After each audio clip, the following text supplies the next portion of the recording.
मीना जी ने बहुत सारी बातें करी और ये समय ऐसा है जहाँ मैं चाहता था कि हिंदी जो है हमारी भाषा उसके प्रति उसके इतिहास को हम जानते नहीं हैं। पहले हमें बच्चों को बताना चाहिए कि भाई हमारी हिंदी भाषा का इतिहास कितना पुराना है और ये भाषा बनी कैसे। अगर हम हिंदी के प्रादुर्भाव की ओर जाते हैं तो हमारी ये जो भाषा खड़ी बोली जिसको आज हम यूज में लाते हैं ये करीबन 100 साल या 125 साल पुरानी है।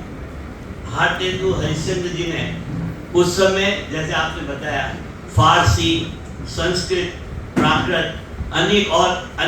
अपभ्रंश भाषाएं जो थी उन सबको सम्मिलित करके इस भाषा का प्रादुर्भाव किया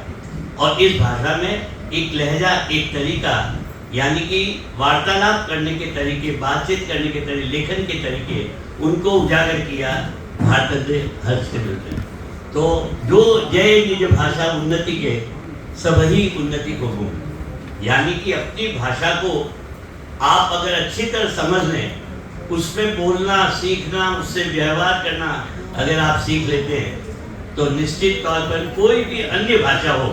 उसमें आप पारंगत हो सकते हैं। तो पहले अपनी भाषा के लिए हमें हमेशा लालायित रहना चाहिए कि हम अपनी भाषा को अच्छी तरह से करें। अब एक समस्या जो मैं देखता हूँ कि हमेशा लोग मुझे कहते हैं कि आप अहिंदी भाषी क्षेत्र से हैं और हम यहाँ पे अनुभूति संस्था से काफ़ी प्रोग्राम करवाते हैं और बड़े बड़े कवियों का और सम्मान करते हैं। तो मुझे ये बड़ा सा अटपटा लगता है कि हिंदी के लिए क्यों इन शब्दों का प्रयोग किया जाता है। आज हिंदी विश्व की तीसरी सबसे ज़्यादा बोले जाने वाली लैंग्वेज है और हम कहते हैं कि भारत के अंदर ही हम अहिंदी भाषी क्षेत्र में, ये बड़ी विचित्र है मुझे। तो ये भारत के अंदर अब हिंदी जो है अछूती नहीं रही है। आप देखेंगे कि हमारी फैक्ट्रियों के अंदर जब मैं तिरुपुर गया था तो वहाँ देखा तो हमारे नॉर्थ से बहुत से बच्चे जो हैं कामगार के रूप में यहाँ आते हैं, अच्छे ओहदे पर भी हैं और उनके साथ अगर आपको वार्तालाप करनी है, अपना काम समझाना है तो आपको हिंदी नितांत आपको आवश्यक है। अगर आप हिंदी भाषा को नहीं जानोगे तो उनसे आप व्यवहार नहीं करते हो, काम नहीं ले सकते हो। तो किसी भी क्षेत्र में, किसी कार्य में अगर हमें हिंदी का प्रयोग करना आ जाता है तो पूरे विश्व के अंदर आप चाहे कनाडा जाइए, अमेरिका जाइए, किसी भी जगह जाइए, वहाँ पर हिंदी स्पीकिंग लोग ही हैं और वहाँ पर जो भी साउथ से जाओ, नॉर्थ से जाओ, उसे हिंदी जाना जरूरी है क्योंकि अंग्रेजी के अलावा वहाँ हिंदी में ही आप अपने वार्तालाप को आगे बढ़ा सकते हैं। तो पहले तो आपसे हम ये कहना बंद कर देंगे कि ये अहिंदी भाषी क्षेत्र है। अब दक्षिण का कोई भी क्षेत्र इससे दूर नहीं रहा और ये हमेशा